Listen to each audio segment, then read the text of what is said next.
कोकण ही फक्त एक जागा नाही, तर ही एक भावना आहे। हिरवीगार डोंगर रांग, समुद्राची शांत साद आणि या सगळ्याच्या मध्यभागी विराजमान आहे आपली श्रद्धा, भराडी देवी मंदिर, जिथे प्रत्येक पावलागणिक भक्तीचा अनुभव येतो।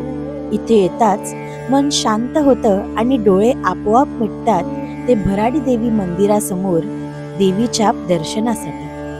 आज मी तुम्हाला घेऊन चालले या पवित्र ठिकाणी, म्हणजेच भराडी देवी मंदिरात आंगणेवाडीच्या जत्रेकरिता। हा एक व्हिडिओ नाही, तर हा एक भावनांचा प्रवास आहे, कोकणाच्या हृदयातला। चला तर मग जाऊयात आंगणेवाडीच्या जत्रेकरिता। नमस्कार मंडळी, वेलकम टू अवर चॅनल। तर आज आम्ही सगळेच जण तयार होऊन चाललो आहोत आंगणेवाडीच्या जत्रेसाठी, म्हणजेच भराडी देवी मंदिरात। भराडी देवीचं मंदिर हे कोकणातील अगदी सुप्रसिद्ध मंदिर आहे आणि त्याबरोबरच आंगणेवाडीची जत्रा ही अगदी सुप्रसिद्ध। मी कोकणातली आहे, म्हणजेच सावंतवाडीची, पण मी सुद्धा या आंगणेवाडीच्या जत्रेला पहिल्यांदाच जाणार आहे, त्यामुळे खूप एक्साइटेड आहे। चला तर मग पाहूयात आजच्या या जत्रेला आम्ही काय काय मजा करत होते आणि आजचा प्रवास पाहूयात।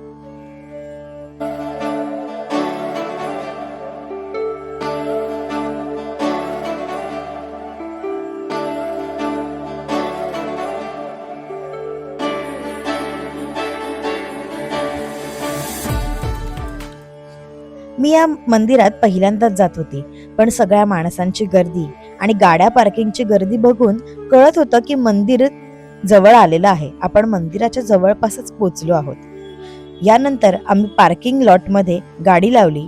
त्या गाडीचे भाडे आपल्याला 100 रुपयाची पावती मिळते पार्किंगची, आणि मग तुम्ही भराडी देवीच्या जत्रेसाठी जाऊ शकता। पार्किंगसाठी अतिशय मोठी जागा आहे, त्यामुळे तुम्ही आरामात 4 व्हीलर घेऊन इथे येऊ शकता। पार्किंग पासून जवळपास 15 ते 20 मिनिटाचं अंतरावरच हे मंदिर आहे। इथून आपल्याला चालत जावं लागतं। या रस्त्यावरून जाताना आजूबाजूला भरपूर स्टॉल्स लागलेले आहेत।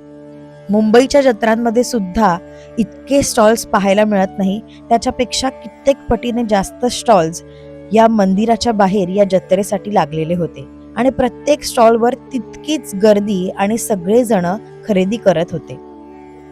आम्ही सगळेच जण देवीला ओटी घेण्यासाठी इथे थांबलो। ओटी घ्यायचे पण बरेचसे स्टॉल्स इथे होते।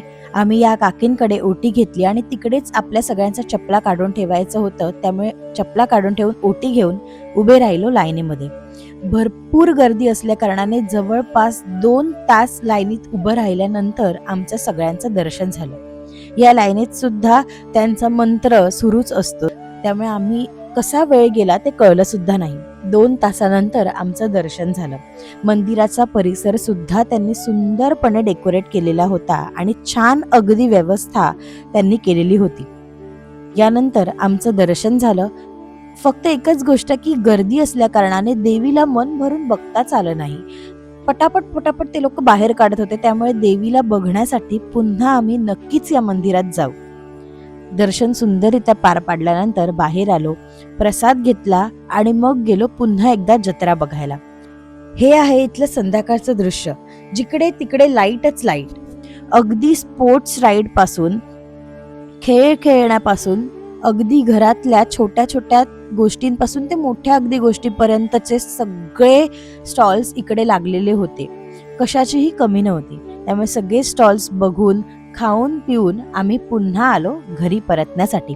मस्त गाडीकडे आलो, बीड वगैरे सगळ्या गोष्टी आम्ही ज्या गोष्टी आम्हाला हव्या होत्या त्या सगळ्या खरेदी केल्या, मस्त शॉपिंग केली, देवीचं दर्शन घेतलं आणि मग छानपैकी घरी आलो। या पुढच्या व्हिडिओमध्ये आम्ही जाणार आहोत कुणकेश्वराच्या मंदिरात। तिकडचं दृश्य तर अगदी अप्रतिम आहे।